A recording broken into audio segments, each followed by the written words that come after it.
في بعض لأن خفنا بصراحة ينفصلون ويتركونا، لأن باختصار من صارت بينهم هذه المشاكل وصرنا إحنا آخر همهم. صارت أختي الكبيرة هي أمنا، تأكلنا تشربنا تدرسنا تهتم فينا، مع البيبي الجديد اللي صارت أمي تكرهه وتشوفه مجرد عبء خلاها تجلس مع أبويا غصبا عنها وما تشوف حياتها. وكل هذا جالس يصير وأنا وأخواني اللي أصغر مني مو مستوعبين كيف كانت حياتنا وكيف صارت. معقولة بسبب طفل زيادة؟ طب أبوي عنده خير وقادر إنه يصرف علينا كلنا وأكثر كمان. مرت الأيام وفي مرة من المرات زارتنا جدتي أم أبويا، كانت متعودة تزورنا بين فترة وفترة. لما زارتنا هذه المرة شافت الوضع بين أمي وأبويا ودخل الشك في قلبها أن لا، في شيء غلط، يا سحر يا طرف ثالث يا شيء كبير.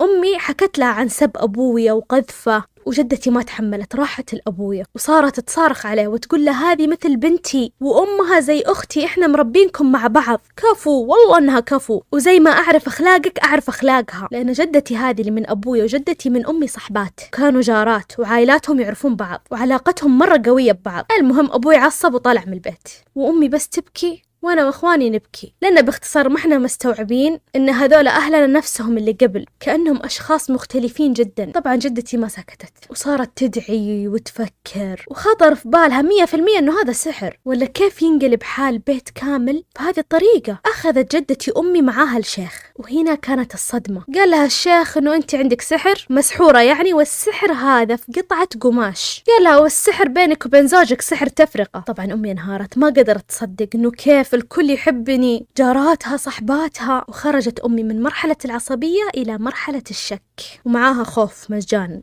صارت ما تنام لا ليل لا نهار وتفكر من هذا الشخص، ليش سحرنا، وصارت تكره جيرانها وما تطلع من البيت نهائيا. صارت تشك بالكل وتجلس وحدها وتجلس تكلم نفسها تقول معقولة فلانة، لا شكلها فلانة. صارت تكلم نفسها من كثر الشك. المهم ان جدتي ما قصرت وصارت تاخذ امي وابويا عشان يقرون عليهم ويرقونهم، وصارت تشغل قرآن بالبيت وتوصينا بالاذكار وتقرا علينا. طبعا امي ما عرفت من اللي سوالها السحر ولا لقت الملابس اللي فيها السحر، مع ان قلبنا البيت قلب، فتشنا كل دولاب وكل قطعة ملابس عندنا، ما خلينا ولا شيء. وعدت السنين، عدت 3 سنوات والوضع ما تغير. كنا نصحى على مضاربات أمي وأبويا وننام على مضارباتهم، بس خلاص تقدر تقول إن تعودنا. أبويا رجع يحبنا يصرف علينا، وأمي رجعت تهتم فينا، فده الشيء اللي كان يصبرنا، وإحنا نقول إلا ما يجي يوم ويرجعون أمي وأبوي يتفاهمون.